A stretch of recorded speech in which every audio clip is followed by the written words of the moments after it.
Welcome, everybody, to the second episode of Sis, Strength and Stories. And today, my guest is Cynthia, and she is going to give us a little bit of background about what her journey has been in healing, and I'll also kind of share a little bit more about mine. So welcome, Cynthia. Thank you. Thank you for having me. Absolutely. So I know my journey more spiritually with God started about a year ago. Mm-hmm. When did yours start? I feel like mine has always kind of been in the developmental process. Okay. I felt like a strong presence and connection ever since I was little. But I feel like I didn't really get in tune with it more until like 3 years ago, I would say.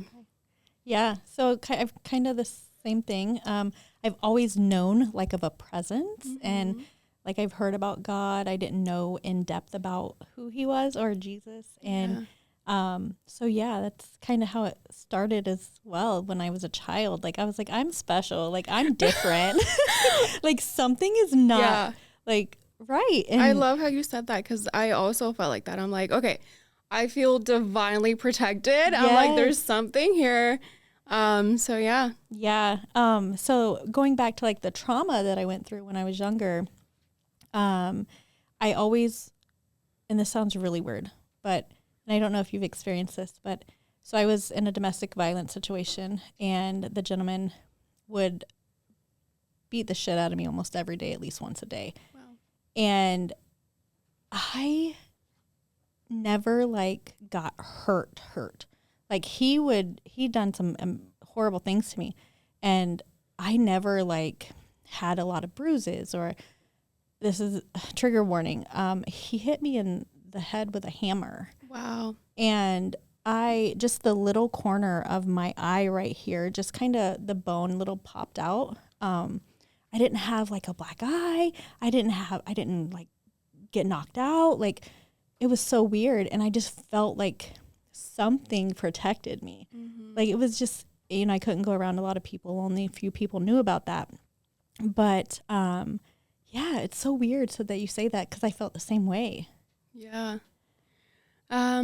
So I have had like a traumatic past, but it was more like family side. It wasn't like any partner or anything like that. Yeah. But I feel like my journey like really started to kick off like 3 years ago, when I quit like my tech job.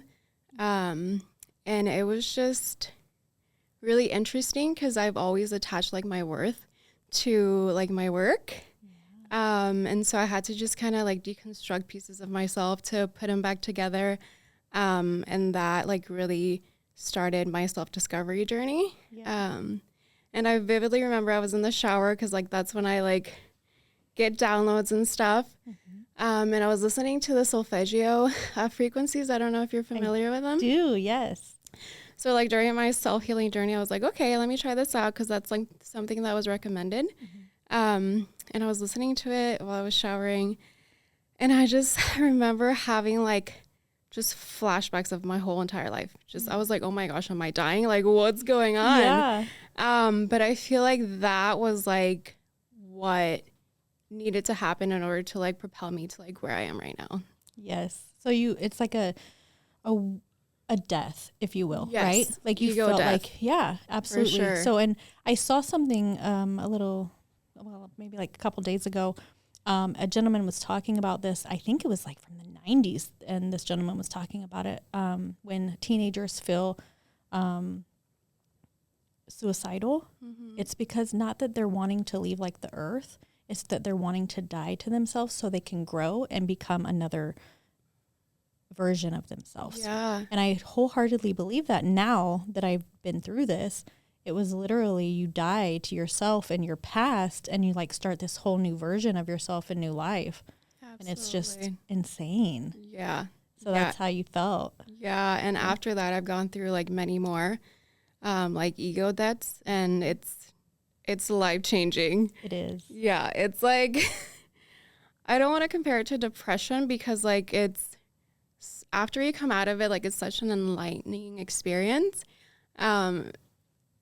But it's like you go really, really low. Like I went like about a month or so where I was just like in a really low place, and usually I can get out of it, but I was just like, I told Bex, my wife, I was like, this is what's going on, and I don't know how long it's going to take me to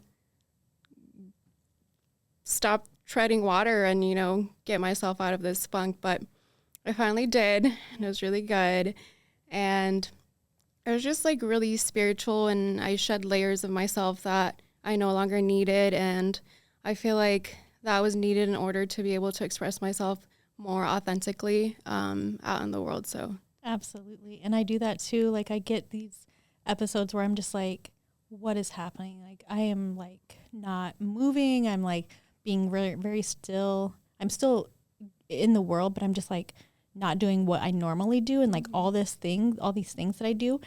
And sometimes, like you said, it'll take a week. Sometimes it'll take a month. Yeah. And then when you come out of it, you're like, ding, ding, ding, ding, ding. Like you're like, oh, okay. So I'm supposed to go do this, this, and this now. Yes. And I think being aware of that is what helps you move forward and become what you're supposed to become. Because if you just think, I'm down, I don't know what I'm doing, and you just try to get out of it just to survive, and you're in survival mode, I think it's a little different, because then like you bring in the depression. Like you said, you really don't want to call it that, but it's almost what it is. Yeah. And it's so rewarding when you're self-aware and you're like, oh, okay, so this is just another stepping stone to become my best version. Exactly. And that's a huge thing, to be self-aware. Oh yeah. So that's awesome. Thank you. Yeah. You're welcome. Yeah. It's hard sometimes, but it's so worth it.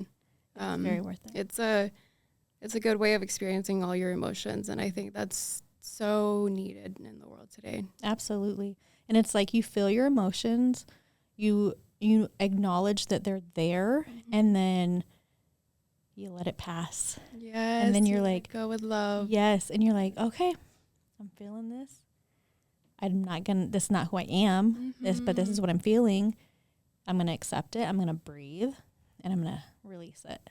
Yeah. And when you can control that and know that you're just feeling it because you're human, right? And that we have these, I think there was like a thing, it was like 551 emotions total. Yes. Yeah, it's huge. I was like, whoa, what?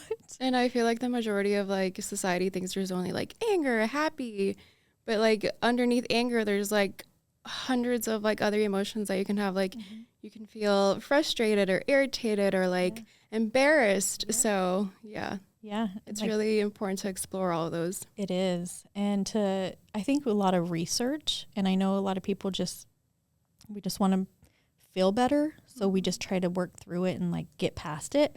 But when you actually go and do the research and you look, into what is causing it, and then you can like grow from it, is amazing. So I think research of what you're feeling and why you're feeling that. And so I talked about on my last podcast about the ultimate journey, and that's what that does. It kind of walks you through your emotions and feeling them, letting them go, and then healing your inner child.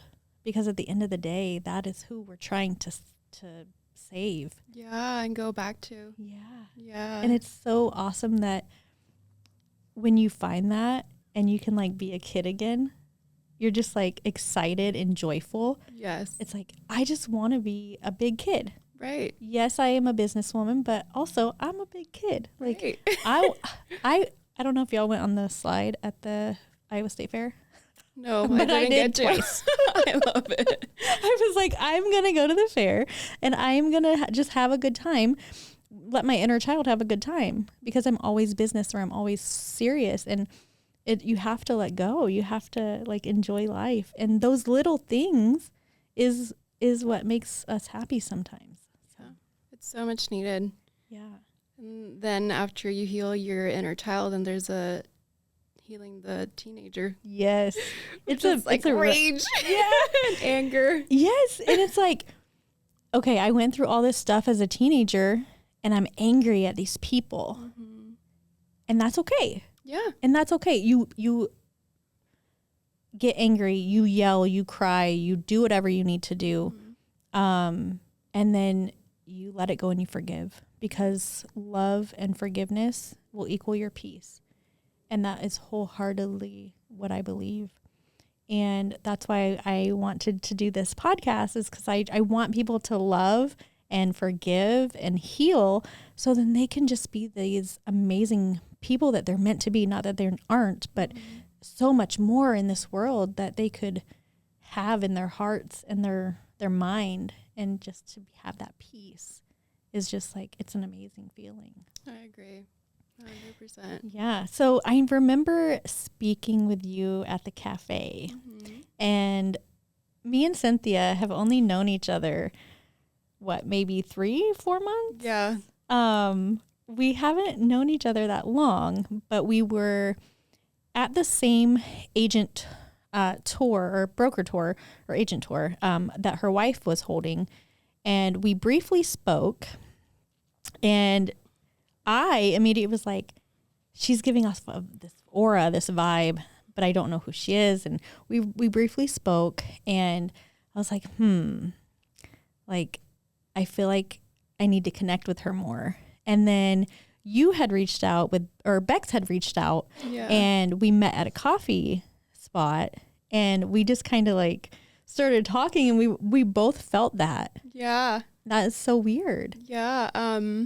So a little background story on that. Bex had met you prior, and she was like, oh my gosh, you have to meet her. Like, she's so cool. Like, she's so spiritual. You guys would hit it off. And I was like, okay, let's meet her. But then I also felt that, like, the first time that we actually met at the Agents Open, I was like, oh my gosh, like, there's something about her that, like, I gravitate towards, and just feels energetically aligned. I was like, I want to get to know her more. And so, yeah, like at the coffee shop, Bex was like, hey, do you want to come? Amanda's going to be there. I was like, yeah. Yeah. So, yeah. That was like an amazing conversation. We talked about a lot of energy that we kind of give off and that we can feel. Yes. And you were talking about how people gravitate towards you. And I was saying the same thing, as people gravitate towards me. And then I believe that they gravitate towards us because we're supposed to plant a seed in them.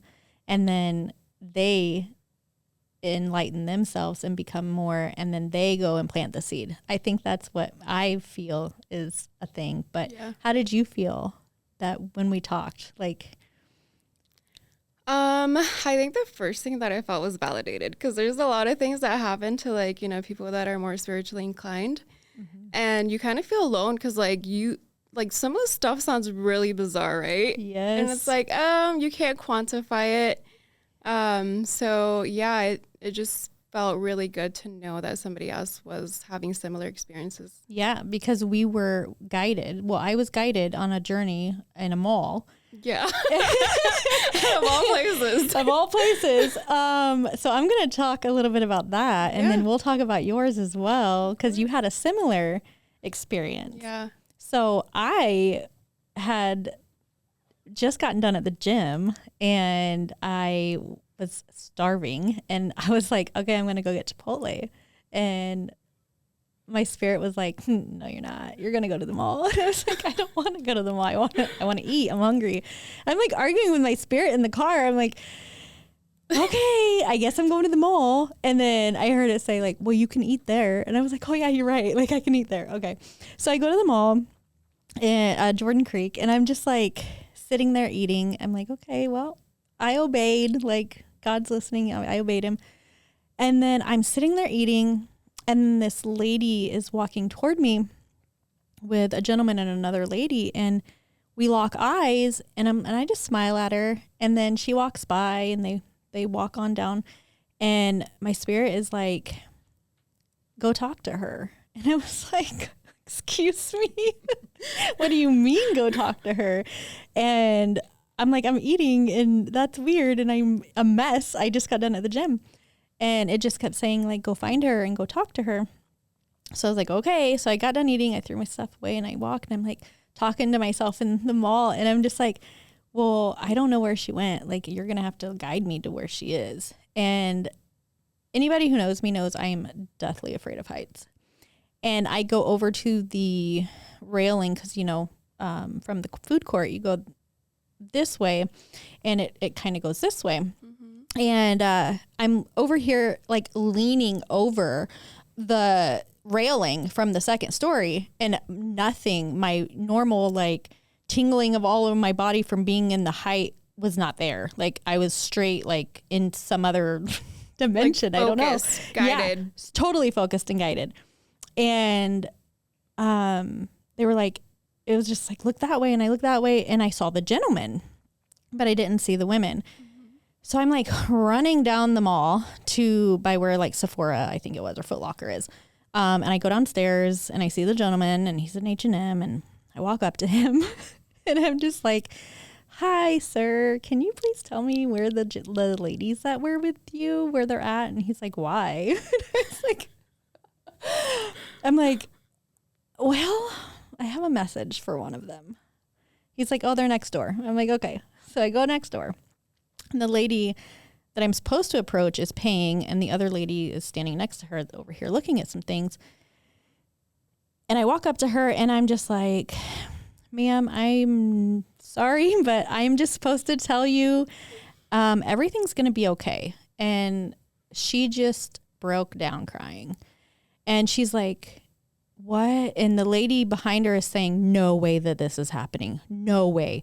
Are you for real? I'm like, I don't know what I don't know what this is about. I said, but I'm supposed to tell you from Jesus, like everything is going to be okay. She's like, you have no idea how much I needed that today.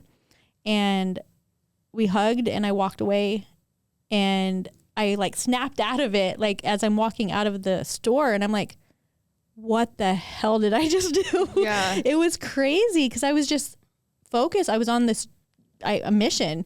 And then I completed it, and then I was done, and I was like, oh, okay, this is how this is going to work. Right. Okay, cool.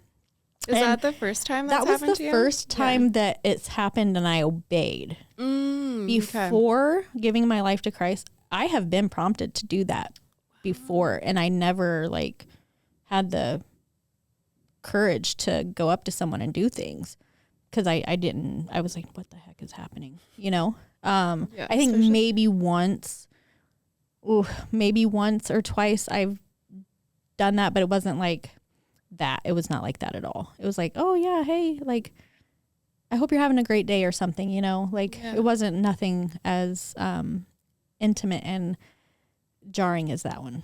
Yeah. It can be pretty scary. Yeah. Especially with strangers, because you never know how they're going to react. Exactly. And I was like, yeah, I was scared to do this, but I did it. And there was a couple more after that, but let's hear your experience. Yeah. So mine's pretty short. It was basically, I took a nap and then I woke up and I just had like this message that I needed to give to this person. And it was like, you know, there's blessings that are going to come your way. I actually asked them first. I was like, I have a divine message for you. Can I give it to you? Like, you know, you have to ask permission because not everybody's open to it. Yeah. And they're like, yeah, I'm definitely open to it. I was like, okay. I'm like, I'm supposed to tell you that you have really big blessings coming your way. And they're like, oh my gosh, like today I started the process to like get the custody of my child back. And they're like, I needed to hear that so much. Oh my gosh. Yeah. That's insane. Yeah. Oh, just, it gives me goosebumps. Right? Like, it really does. Because again, like if we don't know that that's what's happening and are aware and like take action for it, it's like we just ignore the gifts that we have to help other people. Yeah. And to know, like you said, that there is other people out there that are like this, it's very reassuring, and it kind of makes me feel like, okay, so I'm not the only one out here looking crazy, walking up to strangers and telling them things. Yeah. Okay, cool. Yes, definitely. So, what kind of, I guess, so are you healing from that trauma that you had, not with a relationship, but family? How did that work through this healing that you've been doing the last 3 years? So I guess there's like different parts. So I'm healing from like the relationship with my mother, and that's like an ongoing thing. Yeah. So there's like it's a really long story, so I'll just like leave it there. But I guess like the different healing modalities that I've been using is like meditation and like somatic exercises and excuse me. And then there's like this self-guided course that I'm doing. It's called the Gene Keys. Okay. And I don't know if you're like into astrology and stuff, but it's connected to like your birth chart. Okay. And it basically kind of, as you discover yourself more, it just kind of unravels pieces of you that need healing and, you know, all that good stuff. But more specifically, like what really stood out for me from that course is that I feel like I'm an Aries, I'm a fire sign, so I used to be very direct and kind of unfiltered. And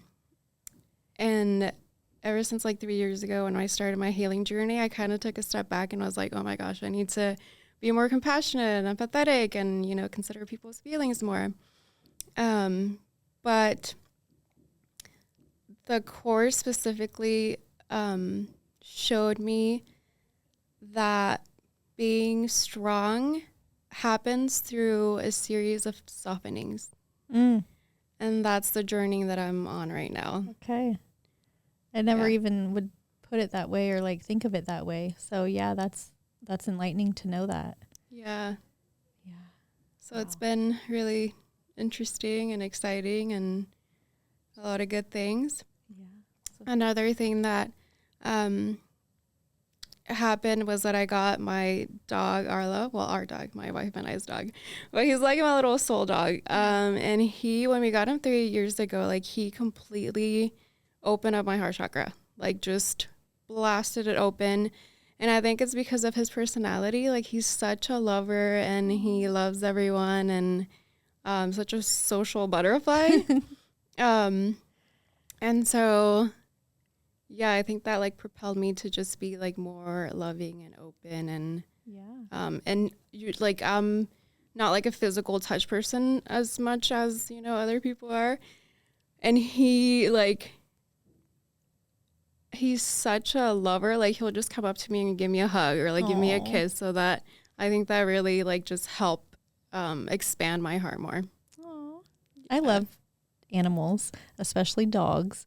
They give you unconditional love. Yes. It's like literally unconditional love here on earth. Like it's so amazing. It is. And my grandpuppies, like they are so cuddly and they're just so small. Yeah. And other people, they're like not, one of them is not so nice to. And I'm like, okay, like calm down. Yeah. Oh my gosh. Yeah. I love dogs.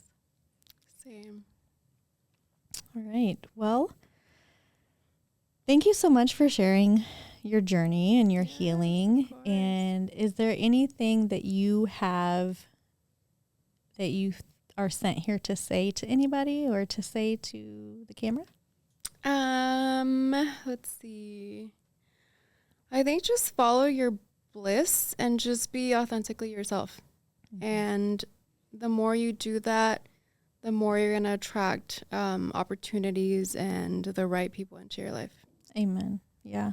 I wholeheartedly believe that when you are yourself and you love other people and you forgive people because we're forgiven of our trespasses, that again, it just equals peace. Yeah. And like who doesn't want peace, right? Yes. Not only in their heart, but in their mind. And to know that, like you said, your mother, you have that healing journey still, and I had that as well. And I have forgiven her, and I love her, and I know that she did the best she could with what she had because she had went through trauma as well. Yes. And to know that now, when I didn't know that when I was younger, because I just did not like my mom. I did not like my mom. I didn't like what she did. I didn't like what she left us kids. I didn't like a lot of things. And now I'm like, wow, like she was doing the best she could with what she had. And I have to give some grace. 1,000%. Yeah. Yeah. Because if not, how am I supposed to expect my children to give me grace? Because I was traumatized. I went through things and I messed them up a little bit, you know? Yeah. So now that I'm on this healing journey and trying to help my children heal from what I went through, like I said in my other podcast, like the other episode, I don't want my grandbabies to have to heal. Mm-hmm. Like that's my like main thing here on earth, is to break that generational curse. And I love that you can acknowledge that and apply that. Thank you. Yes. And you as well. Thank you. Yeah. I feel like I'm right there with you. Like I'm at the point where I've reflected enough to like be able to forgive my mother and, you know, send her peace and love. And I think right now we're just at the point of like rebuilding. Good. Yeah. That's good, because you can always love and forgive and then not try to rebuild. So that's very, very important and courageous of you to do that, because we're just love them, and then we don't try to rebuild, and that's important. So so proud of you. Thank you. I'm proud of you. you. Thanks. Thank you. All right. Well, everybody, that was this episode, and stay tuned because we will have more guests and more of our talking about healing and everything that we've been through, and stay tuned. This is great. Thank you so much. Thank you. Absolutely. Bye, guys. Bye.